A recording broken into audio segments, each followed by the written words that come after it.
I've finally got someone that I can go play golf with, right? This game is sick. I didn't have the courage, again, to go to a golf course around here. So I thought, if we're going to do it, let's do it properly. No alcohol, no gambling, and we made sure there were Salah facilities available. I just thought, whoa, a guy with beard, laughing, cracking jokes, playing sports, that doesn't go. Wait, hold on, that wasn't my definition of being a practicing Muslim. It's really intimidating, especially going into an alien environment, because you don't see anyone that looks like you. I've got a completely different perception of life. Money now isn't important to me. Right? It's like I genuinely feel like I'm on a mission now. We want to introduce golf to every Muslim man, woman, child, abled and disabled. That's it. Most people with a vision never get to see their vision in their lifetime. Sports and Muslim schools never go hand in hand. We've proven that a woman wearing full niqab from head to toe, the only thing you see is her eyes, can swing a golf club. Wow. I don't expect everyone to become a golfer. All we want is everyone to experience it, at least once, to try it. Welcome to the Murabiyoon Show, raising awareness of Islamic schools. Ladies and gentlemen, welcome to another episode of the Murabiyoon Show. I'm here with none other than Amir Malik from Muslim Golf Association. Yes. I'm really excited about this episode. Amir is one of the first sporting organisations we started talking to, having some good conversations with.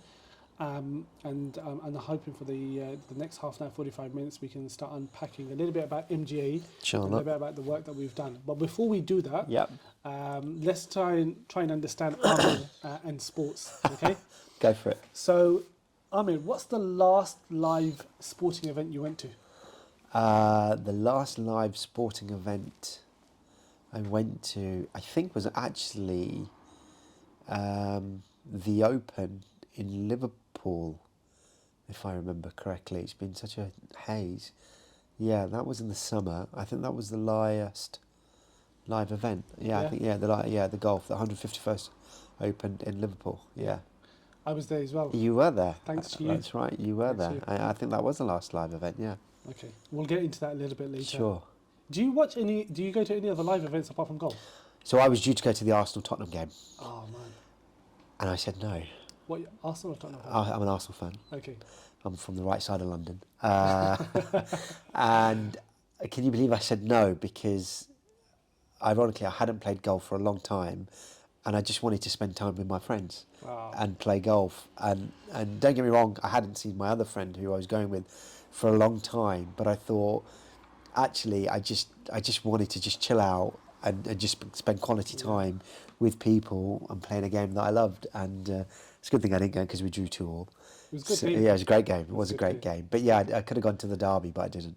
It's a shame that you lost yesterday. But anyways. Well, at least we're in the Champions League. So.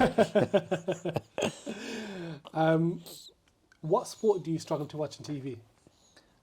Oh, Formula One. Yeah?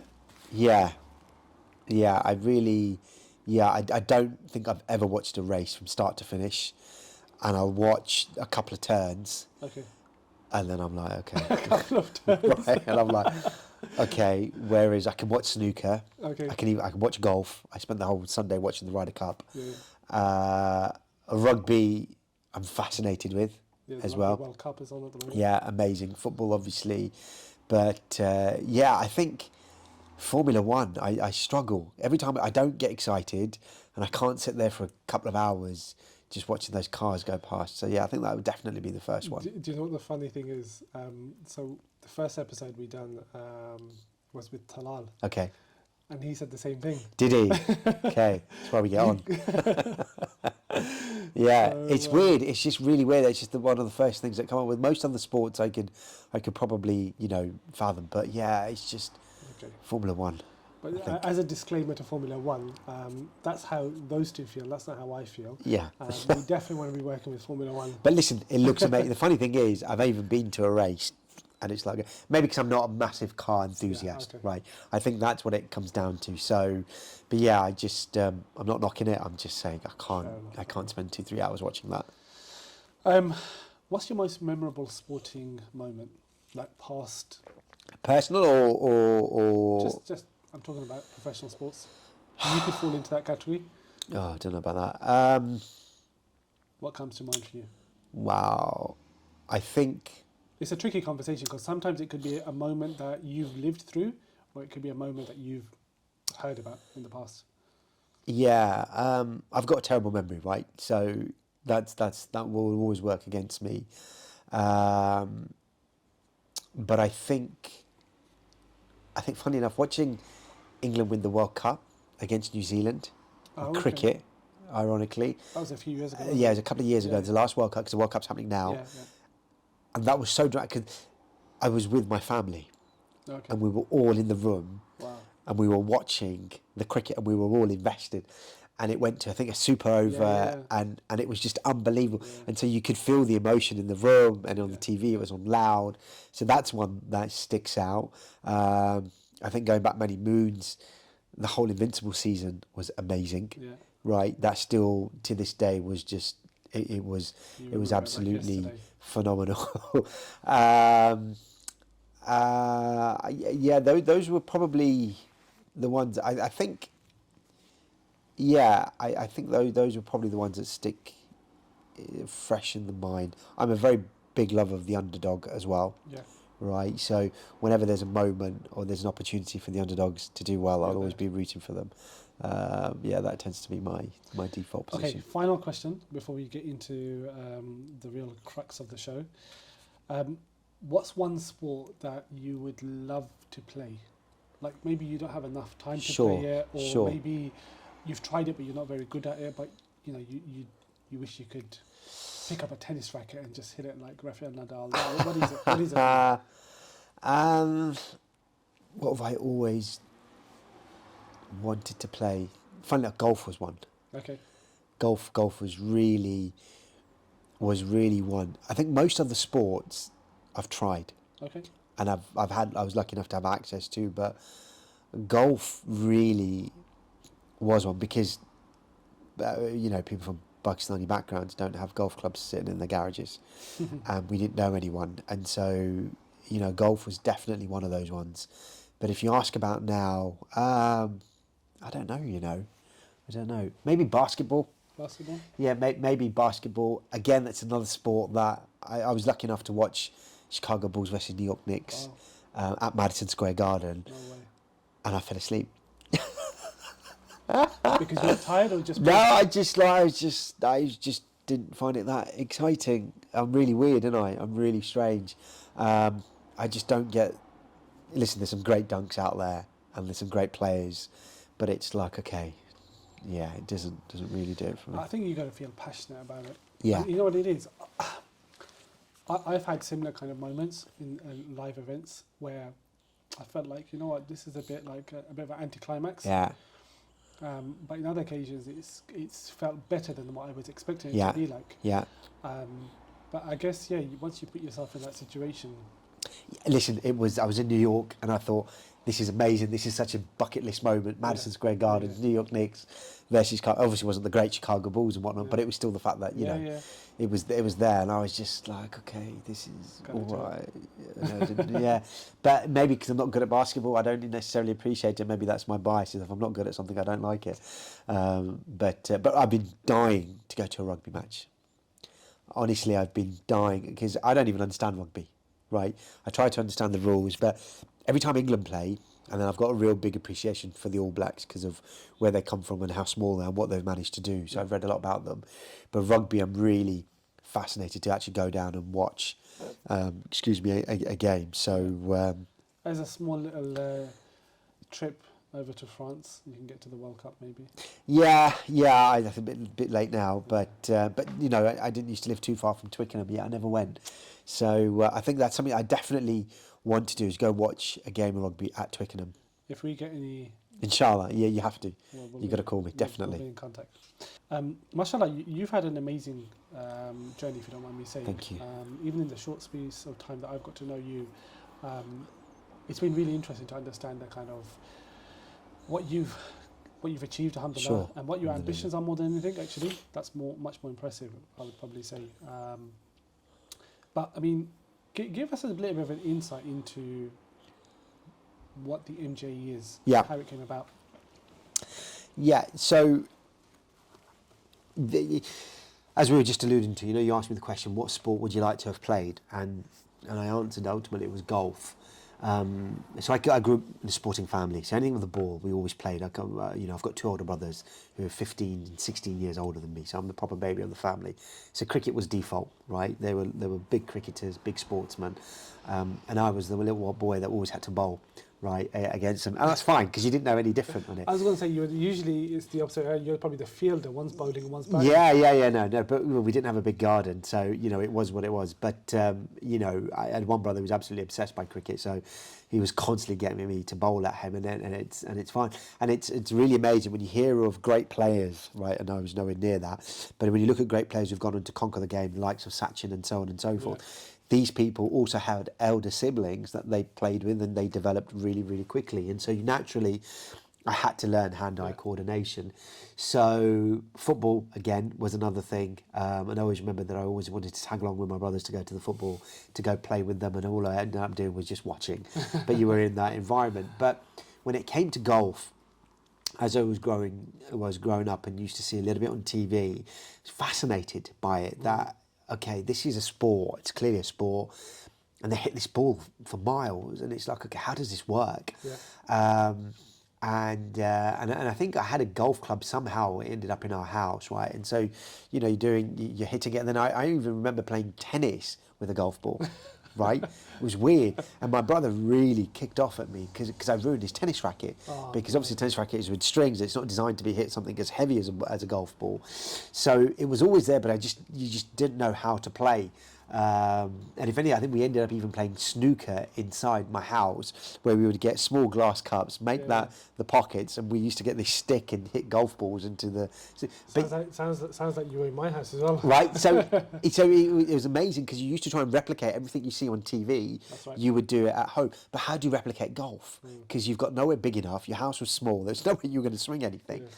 And there was no one in my family, community, social circle that ever played golf. And I always said I was never had the courage to go to a golf club and say, can I play? What age were you when you were kind of going through these? Well, I was probably now late teens, maybe early teen years, and then going into my early 20s, right? But even cricket, we played so much cricket in my family and my cousins and stuff that it took me maybe in my second or third year of secondary school of actually joining a cricket club.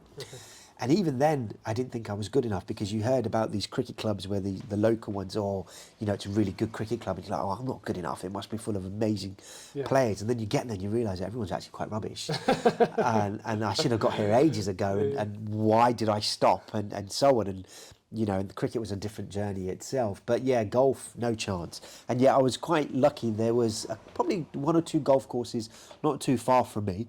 But again, never knew anything about it. And in fact, actually, there's one guy at school who used to caddy for £10, right? That was his part-time job. Wow. And he would be a caddy. He goes, I'd go out and caddy for 2-3 hours, and he got paid 10-20 quid. And I thought, oh, that's a bit weird.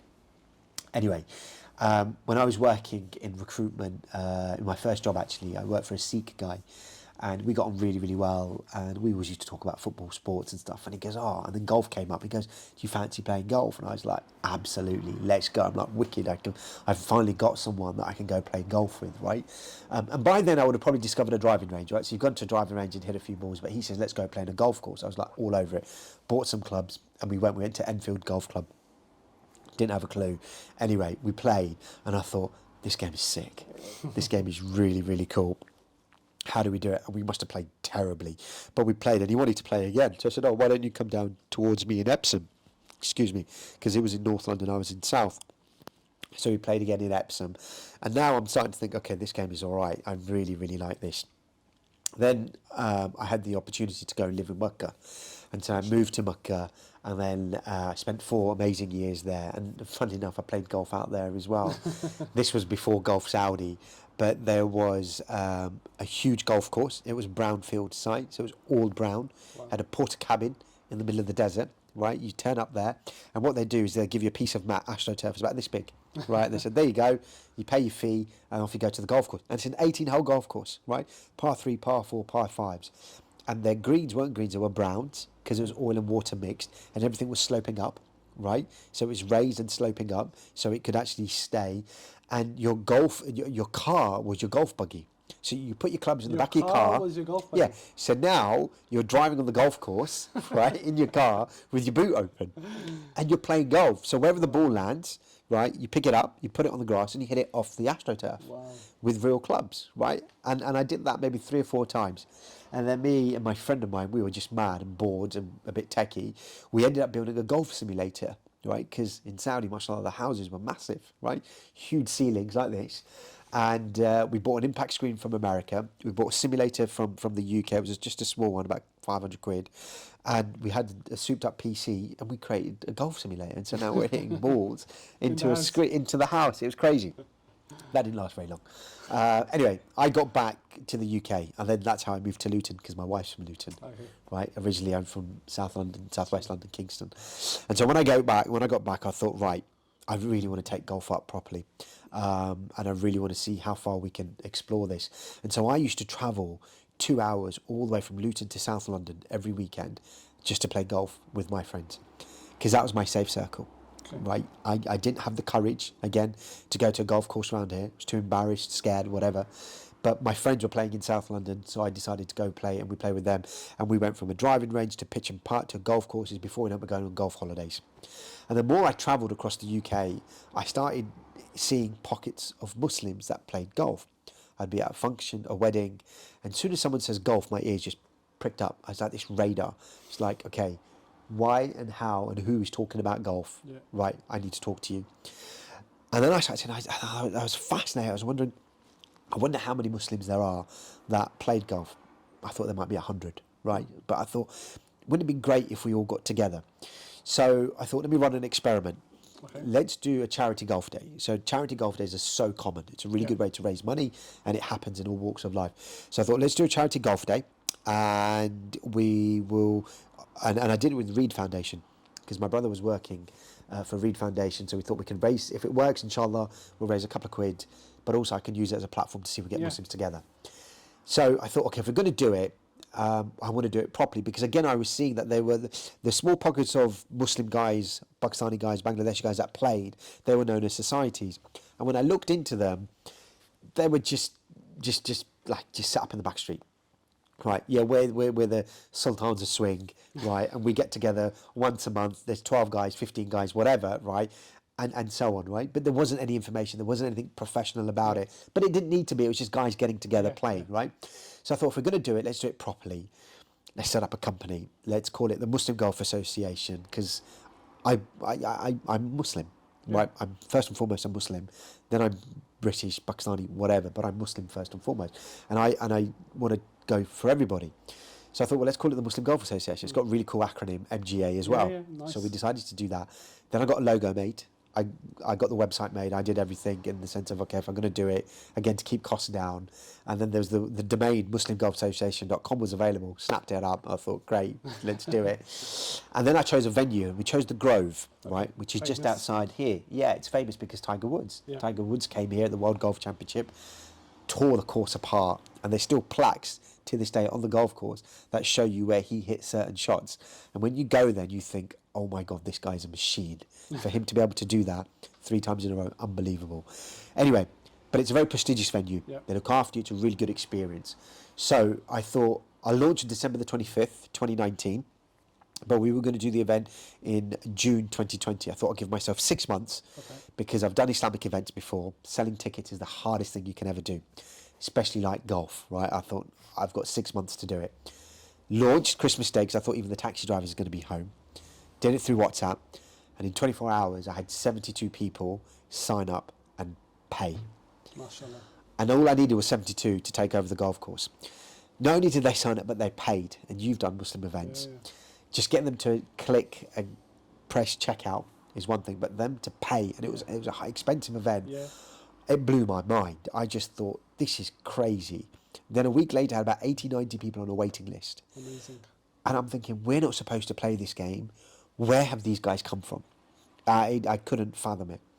And then that's how it started. 2020 COVID hit, so we had to push the event back to August. So I was really nervous. We were one of the first events to be held by the Grove, full masks, 2 metre seating, etc. Right? God, that seems like such a long time ago. but we pulled it off. Alhamdulillah, we raised about £18,000. Mashallah. But more importantly for me, I had 72 guys come from across the country, come together, and we based it on 3 key values: no alcohol, no gambling, and we made sure there were salah facilities available. And it was amazing. I mean, we filmed it. It was really amateurish filming, but we filmed it. And to have 50, 60 guys praying outside the Grove Hotel on the turning circle as the entrance, making sujood, was just, yeah, that was a really Quite a memorable moment. a memorable moment.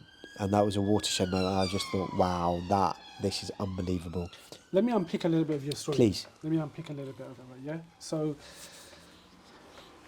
you've decided now that, you know, you've got this really interesting golf and you're playing on a weekly basis, like you said, and, you know, you're playing with your friends, maybe some colleagues and what have you. What was everybody else feeling at the time? Did they warm to the idea of it? Were they keen on the idea of it? What was going on? Yeah, I think I was very lucky, right? Because even when I started practicing, the biggest driver for me was my friends. Sure. And when I started practicing, I actually came in thinking, right, I'd have to give up smiling, I'd have to give up a good time, and I'll probably have to pack up sports, Sure. right? Because I'd come from a big sporting background, but I was willing to sacrifice and just be like, okay, you know, I need to move away, and I just need to, you know, we need to just go in the straight path. Trying to think, it was golf considered the halal sport for you to take up? Well, who knows? But when I met my friends, who now are my life, and my brothers, alhamdulillah, right, and I realised that actually these guys were really, mashallah, they were practicing guys, but they could have a laugh. Yeah. They were genuinely funny, Yeah. they were sincere, and they were sports mad. I just thought, whoa, a guy with beard, laughing, cracking jokes, playing sports, that doesn't go. Wait, hold on, that wasn't my definition of being a practicing Muslim. And when I discovered these guys, I was like, wow, right? And I'd now, you know, I had loads of friends in different phases of life. But with my friends that I got here, I just thought, subhanallah, these are true friends. Yeah. And so we formed a clique, and it just happened to be that we got into golf at the same time. And, you know, there's that concept of being in a pack. And so none of us went off on their own. Whatever we did it together. I mean, like me, like an idiot, I was driving 2 hours just because most of them were based in South London, right? Just so that we could play together.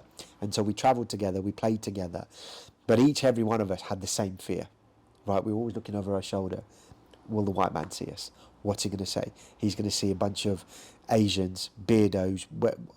Are we doing the right thing? Have we got the right etiquette? Yeah. We never wanted to offend, but we always were fearful. And with golf, you can always be because you're always playing packs of 4. And, you know, if it's on a busy day, there'll always be 4 people behind you, and they could watch you in some tees. It's the most intimidating thing going, right? And if that situation happened where you're now being watched by 4 guys, right, all of a sudden everyone goes quiet, right? And it was an unwritten rule that, okay, if you mess up that shot, don't worry, we won't count it because of that intimidating pressure, right? It was almost like an unwritten law. And typically, right, what would happen is that you'd always hit your worst shot when people are watching you, and you're just like, oh, it's the most embarrassing, the most intimidating thing to do.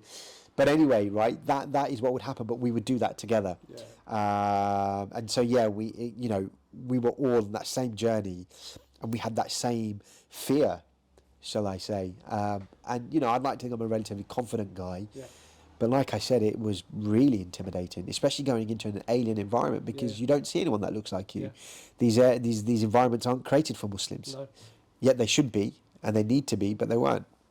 No, I mean, the thing is that you mentioned fear there, and alongside fear is quite commonly associated with bravery. Yeah. So, mashallah, whilst you were fearful, you were also quite brave in the decision that you made. Yeah. And I guess it makes a lot of difference considering the network that you had around you, the people that you had, and like you said, that little experiment. Sometimes it's about kind of putting yourself out there a little bit, exposing yourself, making yourself a little bit vulnerable. There probably was a bit of a risk in terms of financial risk as well. And could you imagine if that hadn't been successful, how you may have felt about doing subsequent events? Yeah, but it was really scary because ultimately you're doing, like with any event, you've got to put deposits down. Exactly. You've got to put money down. I was nowhere near going to go ask anyone to do it. You know, you got your reputation.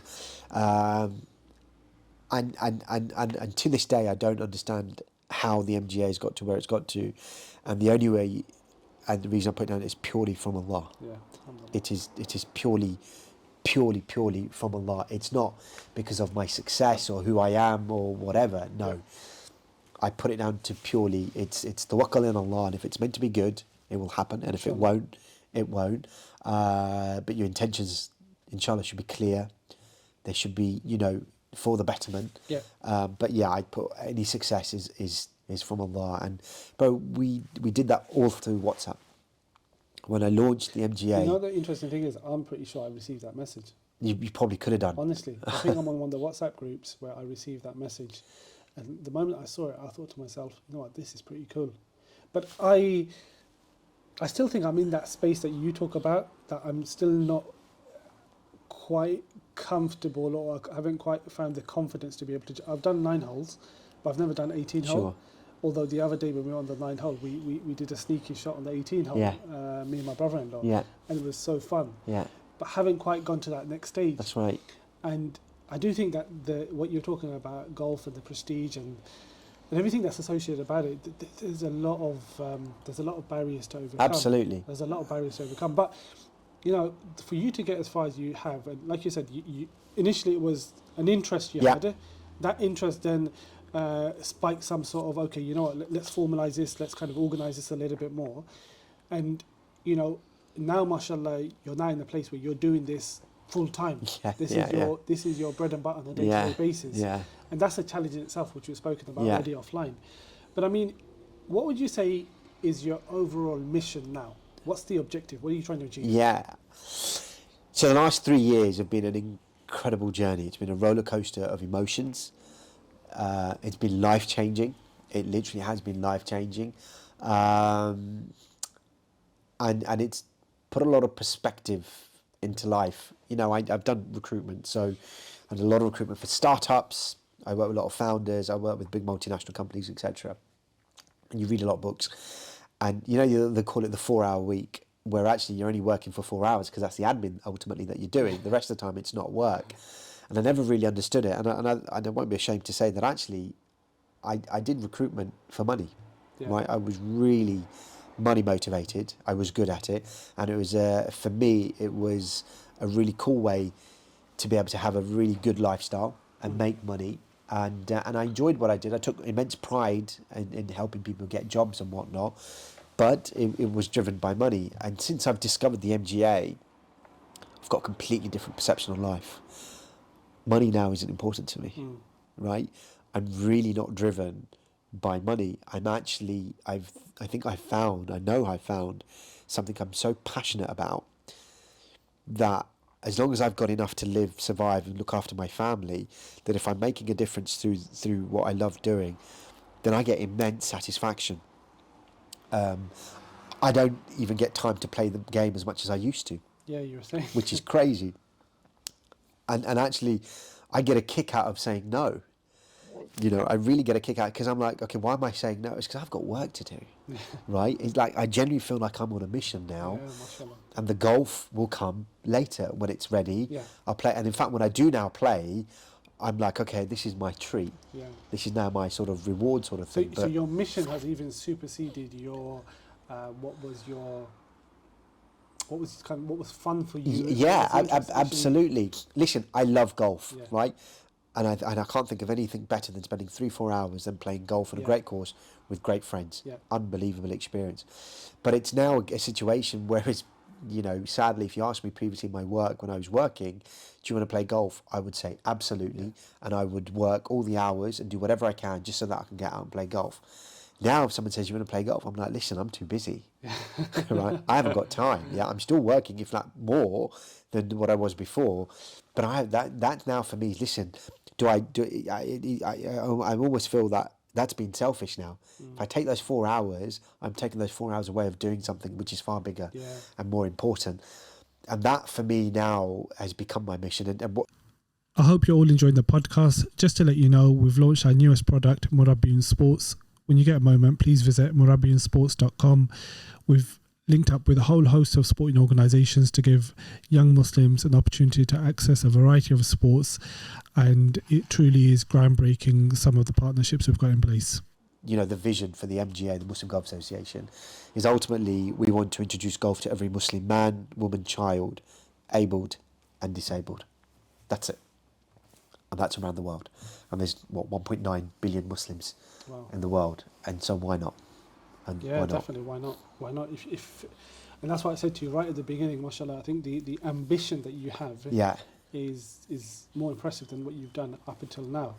And inshallah, I hope that Allah makes it a success for you. I mean, because we really need more people who are ambitious and who truly believe that they can be successful with the support and the help of Allah subhanahu wa ta'ala. Yeah, you know, subhanAllah, I was very fortunate enough, very blessed to have so many teachers from an Islamic perspective and real visionaries. I think people like Muhammad al-Sharif, for example, right? And you don't realise what they mean. And I think as you get older, you really start to appreciate the words and stuff. And he was, you know, I still remember to this day, he says that when you make dua, when you ask and you go to the king, if you went to the King of England, and he said, okay, he gives you 20 minutes of his time, and he could give you, you could ask for anything. What would you ask for? Yeah. Okay, you can only imagine what you would ask for, and he says everything's on there. But now if you're asking the King of Kings, you have a private moment with him at least 5 times a day. And then if you want more, it's up to you, not him. Yeah. It's up to you. Why are you asking for pennies? Yeah. Okay, why are you, when you dream, why are you dreaming? Why are you limited when the unlimited, the all-knowing, the all-seeing, who says be and it is, can do it? But we're too afraid, or we've just been programmed to think like this. And listen, most people with a vision never get to see their vision in their lifetime. We see that in examples of the Prophet ﷺ, to Malcolm X, to whoever it may be, okay? They will never see it come through. But you've got to plant the seed. Yeah, definitely. And so, you know, I know this can't happen in a year, 10 years, might not happen in 100 years. But we've got to start something. And if we're aspiring there, then if we fall short, then maybe half the world isn't too bad. And inshallah, you know, the intention that you make is inshallah the intention that you'll be rewarded for. Inshallah. I was smiling earlier on because I think we did the same course with Muhammad al-Sharif on dua. We probably We probably we just sliding doors. Yeah. All right. Let's talk now a little bit about the work that MGA and Murabiyoon Sports have done together. Okay? Yeah. So when we initially met and we started having these conversations, we were looking at ways that we could support one another and how we could help meet each other's goals and objectives. What are you hoping to achieve when it comes to MGA and working with young people? Sure. So as I said, going back to the vision, is we want to take golf to every Muslim man, woman, child, right? And so I think for me, I also understood both in my corporate life and my personal life that actually collaboration is key. There's that classic cliche of, you know, if you want to go faster, I think you go on your own, and if you want to go further, you travel together, right? So collaboration is going to be key, but it's also very, it's a humbling process, because by you collaborating, ultimately what you're saying is there is someone better out there. And, you know, that's quite hard for someone who's always been quite self-centered. And that's quite hard for someone who, you know, is an individual per se. And even as an entrepreneur, because, you know, you think you can do everything. Yeah. But actually, you realise that this platform and this mission is far bigger than me. And I need to get further. And you now start trusting people that actually, if you collaborate with the right partners, you can have more impact. So for me, I want to take golf. I think every 6-year-old should learn to play golf, should have a golf swing, because they're so malleable. From the one who's the most severely autistic to the one who's the most athletic. Golf is such a game that it covers all spectrums, right? And, you know, you can teach a golf swing to a 6-year-old. In fact, you won't even need to teach them. I would say, go put a golf club in that kid's hand and see what they do with it. Naturally, instinctively, they will swing the club. I'm visualising that, and imagine putting it in the wrong child's hand. I mean, it depends on which child you put it into. Depends which nephew of mine it is. Exactly, right. But the point being, even if they're swinging to hit someone, the point is still swinging. Right? I know, I get it. So I think a lot of the time we feel that you have to teach, control, and no, actually, natural instinct tactics will kick in, right? So if you then tweak that, and you could teach that within a couple of weeks, right? Now what you've done is that you've given that child a skill, okay? And for me, golf is a skill. And whether or not they go on to become a golfer or not is irrelevant. Yes. But the point being, you've now been exposed to something. So now you've removed that barrier. Yeah. If they're playing golf at school, as they get a little bit older, should anyone talk about golf, they've got a reference point. They can say, I played golf. Yeah. Whereas I didn't, right? When I was a kid, when people talked about golf, I stayed quiet and removed myself from that discussion. Yeah. I had no reference point. Whereas actually, if we give those kids a reference point, you might find that some really enjoy it, and there's now we then create an opportunity for them to get familiar in that environment. And I've seen now in the corporate world that in fact golf is the only sport that is played by most, if not all, C-level executives around the world. Okay, and the crazy thing is they're not very good, but they play it. Okay. And I've learned firsthand when they say business is done on the golf course, it's a term that's thrown around, but I have seen it, I've experienced it and witnessed it. And it does, because I'll give an example. Say you and I work together, right? You're my boss, you're the CEO, and I'm one of your workers. I'm your best worker, right? And you want to reward and spend time with me. Okay, so you say to me, Armin, let's go for lunch, right? So we'll go out for lunch. We'll pick a really nice restaurant, really fancy restaurant. How much time, quality time, are we going to spend talking? Probably an hour and a half, right? Because we'll have small talk and a bit of food and stuff. And before you know it, you shake my hand and I'll go away thinking, wow, wasn't that really nice? He took me to a nice restaurant. Now, if you played golf and I played golf, I promise you, you would say, let's play golf. Forget going to a fancy restaurant. In fact, let's go book a fancy course, because golf makes grown men into little boys and you become obsessed. And when you find someone else who's got that obsession, you've just got this little secret pact. And that's what we would go do. Now I'm spending 5 hours with you. It's just me, you, outside in the open. You've got 5 hours with me. We're playing something subconsciously, competitively. But now our conversation is going to evolve.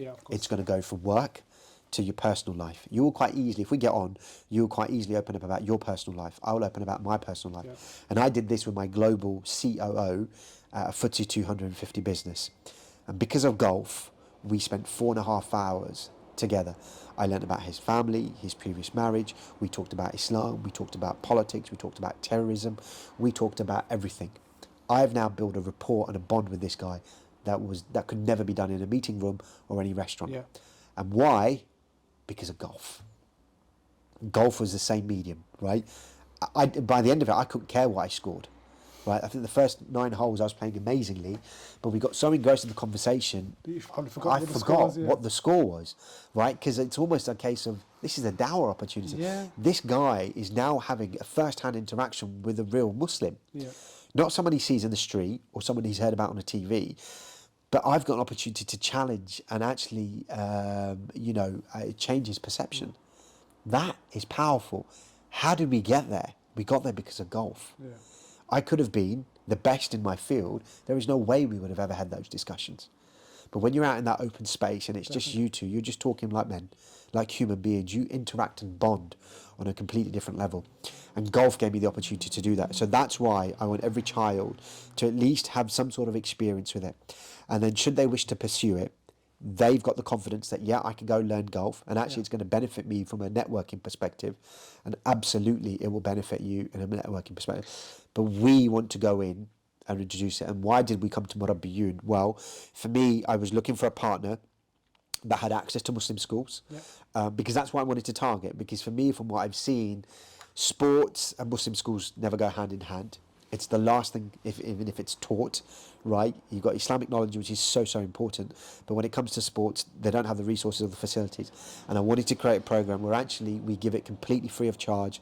The schools do nothing apart from put it in their timetable. But how do you go out and find these people, right? I could have sat there and looked for all of the schools, or I was looking for someone, and that's when I was introduced to Murabiyoon, and I thought, amazing.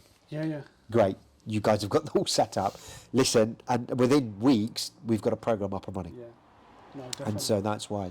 No, and I think I was with some leaders of Muslim schools just last week, actually, and we were talking about sports.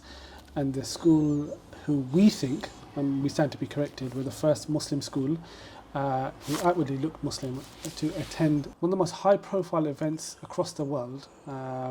Was a Muslim school from Manchester that went to the 151st Open, like you said, at Liverpool, and that was an amazing moment. You know, it was amazing for me, but it was amazing for them as well, and they loved the experience. And Yeah. mashallah, that would not have been possible if you, the MJ, hadn't been able to facilitate that. And now that's opened up doors for that school like they couldn't have imagined, purely from a point of view of, in terms of just accessibility. Yeah, You know, if we can attend this event, why can't we attend other events? that's right. And this elitist sport, if we can play this sport, why can't we play other That's sports? right. Why can't we So I think, you know, mashallah, for me, it's far bigger than just swinging the golf club. It's actually all the things that you Yeah. talked about, which is 20 years from the moment you have Yeah. the golf club, you know, being in a primary school. Yeah. What does that allow you to do to open Yeah. up doors when you go into the workplace and society? 100%, and in particularly for girls, Yeah. right? And I say this more importantly for Muslim women, is that the golf is the perfect sport. It's non-contact, right? You can actually quite comfortably play with you can play with the opposite gender and not have any contact. Yeah. And actually it could be, I would think, a very civil and healthy Yeah. platform, right? Not encouraging it, but if Yeah. you wanted to, there's no reason why you should or you couldn't Yeah. in that side of things. We've proven that a woman wearing full niqab from head to toe, the only thing you see is her eyes, can swing a golf club Wow. and can play golf. So she doesn't need to change her attire. If that's what she feels comfortable in, alhamdulillah, she can go out. And guess what? She'll get 10,000 steps in, right? At least. You're out in fresh air. Yeah, definitely. You're in an open space. And actually, when you get into golf, because it can take 4 to 5 hours, you realise that you are now in awe of nature. Yeah. And it really does remind you of Allah. Yeah. I think I do more dhikr on a golf course than I do outside. Mashallah. Because, you know, again, having good company, but you're trying to not swear and you're trying to say good words, right, is one thing. But actually, when you're walking between shots and between holes, it's a phenomenal time to send salawat from the Prophet Muhammad sallallahu alaihi wasallam, to make adhkar, right? You see the beauty. And in some places, especially when you start playing golf in stunning places around the world, you are nothing but taken back and they think, subhanallah, this is just breathtaking. I've played by the coast. I've played in the mountains. It's been unbelievable. And it's like how that can only get you closer to Allah, right? And if you're in good company, it's amazing. And so, like I said, you can play with your family, right? It's a sport that I can play with my son, who's 7 years old, and I can play, right? Clearly, I've been playing it longer than him, and he's only just started. But actually, we can have a real match.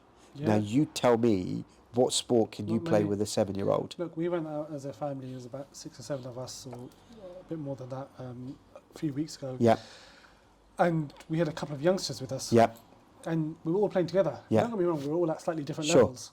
But like you said, I can't think of many other sports where I could feel like, yeah, you can come along with us and Yeah. you can compete. compete. You know, you can feel part of the Yeah. group. That's right. I can play my little mini Yeah. competition. You can play your bit Yeah. all together. So Yeah. I think as a family sport, yeah, definitely. With that, and with the handicap system, Yeah. right? It means he can play on the same, or she can play on the same level playing field Yeah. as you. You don't even have to have the mini games, because you just say to him, okay, you get 2 extra shots Yeah, per hole, right? All of a sudden, you're now under pressure, yeah, because you're thinking, okay, I've got to get the ball in 3, and he now gets it in 4. He's actually beaten you, yeah, definitely. right? And so it's so easy to do. And I just think, if you give snooker, if you played Ronnie O'Sullivan, no matter how much of a head start you give him, he would wipe the floor with you, Yeah, right? Cricket, if you were playing, I don't know, a fast bowler, James Anderson, whatever, you wouldn't stand a chance. yeah, If you played tennis with Rafael Nadal, yeah, Djokovic, you wouldn't stand a chance. yeah. But if you played golf with Tiger Woods, you've got a chance. That's some sort of thought. Here's a You've- challenge to Tiger Woods if he wants to play with you. Yeah, let's go, right? You've got a chance. Probably got a slim chance, right? But the point being, actually, with a true handicap system, Yeah, you play the same course, right? And the game would last probably just as long. yeah. You're right, No, and, it's really and that's a great leveler. It's a great leveler. And you know what it is? The other thing I really like about the kind of the discussions that we've been having is that there's so much scope for it. Yeah, You know, it's such an untapped market for Muslims, full stop. yeah, Not just Muslim kids or Muslim professionals or anybody for that matter, just Muslims, full stop. And what I really like about what we're trying to do is we're really trying to go in at the grassroots. Yeah. And, mashallah, you've got the coaches go out there, Yeah. coaches the youngsters. What I was amazed when you said to me, don't worry about the facility. I was like, well, how are you gonna pull this off? And, from the pictures that I've seen and the feedback that I've had, it's great. The kids are swinging golf clubs in their school That's right. playground. Yeah. And indoors when it's been wet, and it's like, and they've been excited by it. And when I watch them perform at the Open and they're practicing and swinging, that's fantastic. I think from our perspective, we're really excited. Good. And we're pleased to be Alhamdulillah. working with you guys, mashallah. Likewise. And I think, being kind of similar stages in our journey, both being kind of like startups in some ways. I'd like to think that we were on a similar kind of journey and similar type of mindset. Because I think with what you guys are doing, and it's so, and it was just so pleasing to see that someone had the idea and the vision that actually sports itself has to be played by Muslims and focused on Muslim schools was like, this is exactly what I was looking for, right? And I didn't think organisations like yourself existed. I thought we would have had to have gone to the Association of Muslim Schools as a body and gone to each sport, but the fact that there's Murabiyoon, which is just dedicated to providing sports facilities, access to schools, and I don't care, right, whether it's golf, football, rugby, okay, because I don't expect everyone to become a golfer. All we want is everyone to experience it at least once, to try it. But it could be that actually they're going to become rugby's their thing, swimming's their thing, football's, doesn't matter, but it's sport. Sport teaches you and opens up a whole world that academia doesn't. That even religious studies doesn't. But even if you look at the Sunnah of the Prophet ﷺ, sports was a big part of it. Him racing with Aisha, radiallahu anha, right, as an example. I mean, just you've got to really understand the life of the Prophet ﷺ, the concept of wrestling, the concept of even competition, the horse riding, okay? Yes, there are Sunnah sports, but the concept of what sport does is you can't teach that sitting in a room. No. You can't teach that being active. Okay, there's this whole thing on mental health, lack of, there's this big drive on the fact of we've got an obesity culture. It's because people aren't active, right? But actually, sport is a different way of going out. I'm not a walker. If you ask me, I'm going to go walk 6 miles or go do a Snowdon trek, no chance. Oh man, I was going to invite you to my next hike. Right, no chance. It just really doesn't. I will try, right, but it doesn't get me out of bed. Okay. Yeah, I know. But go tell me to go play this really mountainous course, this really hilly course, and I'll end up walking 7-8 miles without even realising. Yeah, because you're on a mission. You've got a different objective. I've got a different objective. And all the golf is just a way of me getting out. Does that make sense? Yeah. So everyone's going to have a different form of attraction, but you've got to have sport in some shape and form. And we are just trying to make it accessible for all Muslims, understanding all the sensitivities around it, because there are, and we just want to make it accessible. No, and I think, mashallah, you're on that journey. Look, as we bring the show to an end, Sure. I've got a few questions for you. Okay. What's been your biggest highlight up to now? What's the one moment that stands out? Pick one moment. Pick one moment. Okay. I might have to pick two, but one moment was,